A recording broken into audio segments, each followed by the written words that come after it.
NDTV ने आज एक बड़ा खुलासा किया है। ये हलफनामा है जेल में बंद यासीन मलिक का।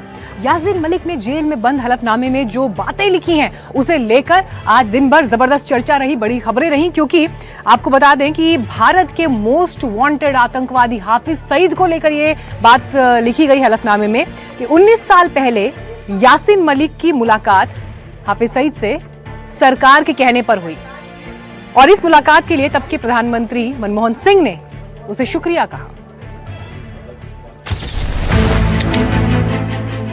पूर्व प्रधानमंत्री डॉक्टर मनमोहन सिंह से जुड़ा आतंकी यासीन मलिक का यह हलफनामा विस्फोटक है।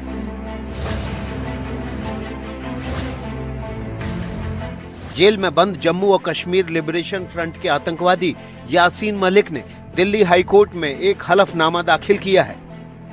85 पन्नों के इस हलफनामे में दावा किया गया है कि डॉक्टर मनमोहन सिंह ने लश्कर-ए-तैयबा के संस्थापक और 26/11 के मास्टरमाइंड हाफिज सईद के साथ पाकिस्तान में साल 2006 में हुई यासीन मलिक की मुलाकात को लेकर यासीन को धन्यवाद दिया था। आगे बढ़ने से पहले आपको बता दें कि यासीन मलिक फिलहाल टेरर फंडिंग के मामले में आजीवन कारावास की सजा काट रहा है।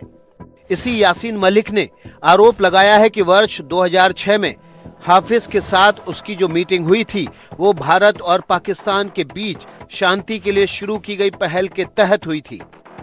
भारतीय खुफिया एजेंसियों के अधिकारियों के कहने पर आयोजित की गई थी। यासीन मलिक के हलफनामे के मुताबिक 2005 में कश्मीर में आए भूकंप के बाद उनकी पाकिस्तान यात्रा से पहले आईबी के तत्कालीन विशेष निदेशक वीके जोशी ने नई दिल्ली में यासीन से मुलाकात की थी। आरोप है कि जोशी ने यासीन से अनुरोध किया था कि वो पाकिस्तान में हाफिज सईद समेत दूसरे आतंकी आकाओं के साथ बातचीत करके प्रधानमंत्री मनमोहन सिंह के शांति प्रयासों का समर्थन करें। यासीन का दावा है कि उसे साफ तौर पर बताया गया था कि पाकिस्तान के साथ बातचीत तब तक सार्थक नहीं हो सकती जब तक आतंकवादी नेताओं को भी इसमें शामिल न किया जाए। यासीन का कहना है कि इसी अनुरोध पर अमल करते हुए वो पाकिस्तान में एक समारोह के दौरान हाफिज सईद से मिलने पर सहमत हुआ था। यासीन मलिक के हलफनामे का अगला हिस्सा इससे भी ज्यादा संवेदनशील है, यानी वो घटनाक्रम जो यासीन के पाकिस्तान से लौटने के बाद का है।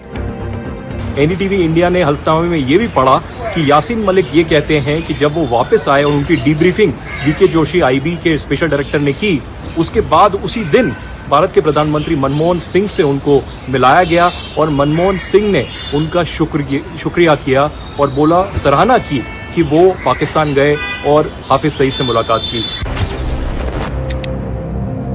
प्रधानमंत्री मनमोहन सिंह से हाथ मिलाते हुए अपनी तस्वीर पर भी यासीन ने हलफनामे में दावा किया है।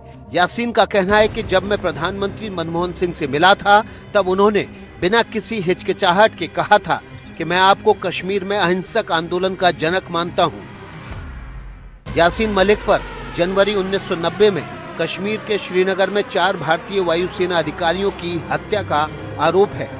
आतंकवाद के लिए फंडिंग के अलावा उस पर देश के पूर्व गृह मंत्री मुफ्ती मोहम्मद सईद की बेटी रूबिया सईद के अपहरण का भी आरोप है।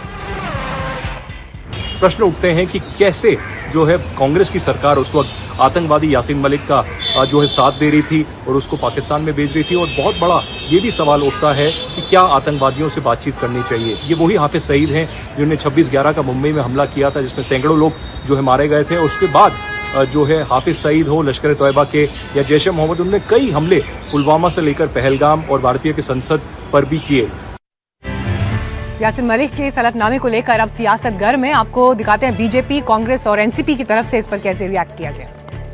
बताइए क्या मानसिकता है कि वोट बैंक नीति के चलते राष्ट्रीय सुरक्षा नीति के साथ ऐसा खिलवाड़ कि एक तो आप यासीन मलिक जैसे सेपरेटिस्ट आतंकी को अपना दूत बनाकर भेजते हैं, ऑफिशियली भेजते हैं, वो भी आतंकी से बातचीत करने के लिए भेजते हैं। आतंकी से बातचीत होती है क्या?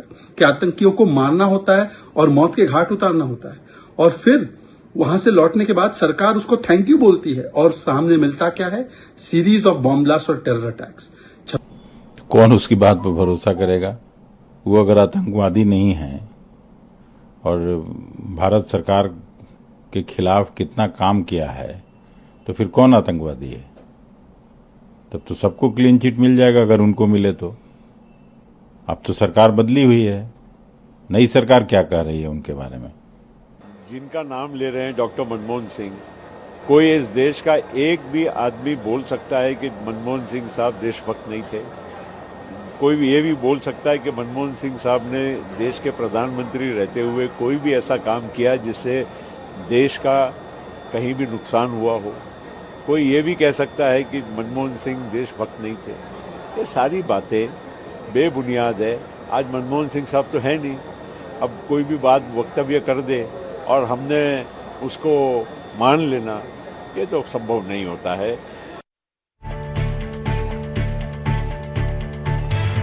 तो देखिए, एक तरफ यासीन मलिक के हलफनामे पर पूर्व पीएम मनमोहन सिंह के उनको थैंक यू तक कह देने की बात पर बवाल मचा हुआ है, लेकिन दूसरी तरफ कांग्रेस के ओवरसीज मामलों को देखने वाले सैम पित्रोदा के एक बयान ने राजनीति में हलचल पैदा कर दी है। सैम पित्रोदा ये कह रहे हैं कि पाकिस्तान जाकर उन्हें घर जैसा महसूस हुआ और उनके इस बयान को लेकर बीजेपी उन पर हमलावर है। बीजेपी ने उनकी इस सोच को, उनके इस बयान को राष्ट्र विरोधी तक करार दे दिया। आपको पहले सुनवाते हैं सैम पित्रोदा ने क्या कहा।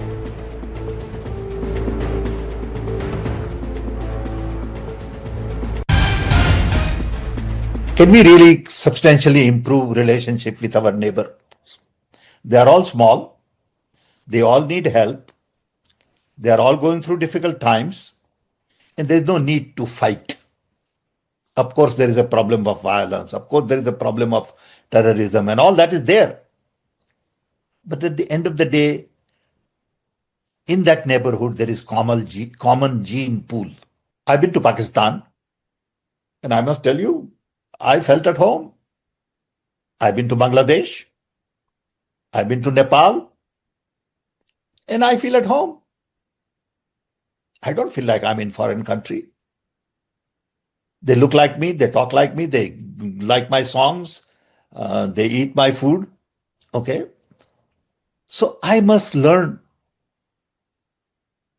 to live with them in peace and harmony. That's my first priority. और देखिए, सैम पित्रोदा जो भी बात कहते हैं, क्यों भारतीय राजनीति में हमारे देश के भीतर उसे लेकर चर्चा इस तरह से शुरू हो जाती है, क्योंकि वो कांग्रेस के थिंक टैंक का अहम हिस्सा माने जाते हैं। खास तौर पर अगर राहुल गांधी की जो विदेश यात्राएं होती हैं, जब उनके फॉरेन विजिट्स होते हैं, जहां पर उनके कार्यक्रम होते हैं, उन्हें डिजाइन करने में भी सैम पित्रोदा का अहम रोल होता है। और यहाँ पर जब वो पाकिस्तान में होने को घर जैसी फीलिंग बता रहे हैं, घर जैसा अनुभव बता रहे हैं, तो बीजेपी ने उनके स्टेटमेंट को राष्ट्र विरोधी बयान कहा है। क्या कभी कोई देशभक्त व्यक्ति ये कह सकता है कि आतंकी मुल्क पाकिस्तान उसके लिए घर जैसा है? पर इस बात को राहुल गांधी के करीबी, जो राहुल गांधी और कांग्रेस पार्टी की पूरी स्ट्रैटेजी निर्धारित करते हैं, जिनका रिश्ता गांधी वाड्रा परिवार से पिछले 30 सालों का है, मतलब वो जो कहते हैं वो राहुल गांधी और सोनिया गांधी कहती हैं, और ये कहते हैं कि आतंकी मुल्क पाकिस्तान इनके लिए घर जैसा है। कांग्रेस पार्टी के शीर्ष नेतृत्व ये कह रहा है और सैम पित्रोदा से ये कहलवा रहा है कि आतंकी मुल्क पाकिस्तान इनके लिए घर जैसा है। ये हमारे सैनिकों का और इस देश के 140 करोड़ देशवासियों का अपमान है। और ये जो कथनी इन्होंने द्वारा कही गई है, अगर ये एंटी नेशनल नहीं है, राष्ट्र विरोधी नहीं है, तो क्या है?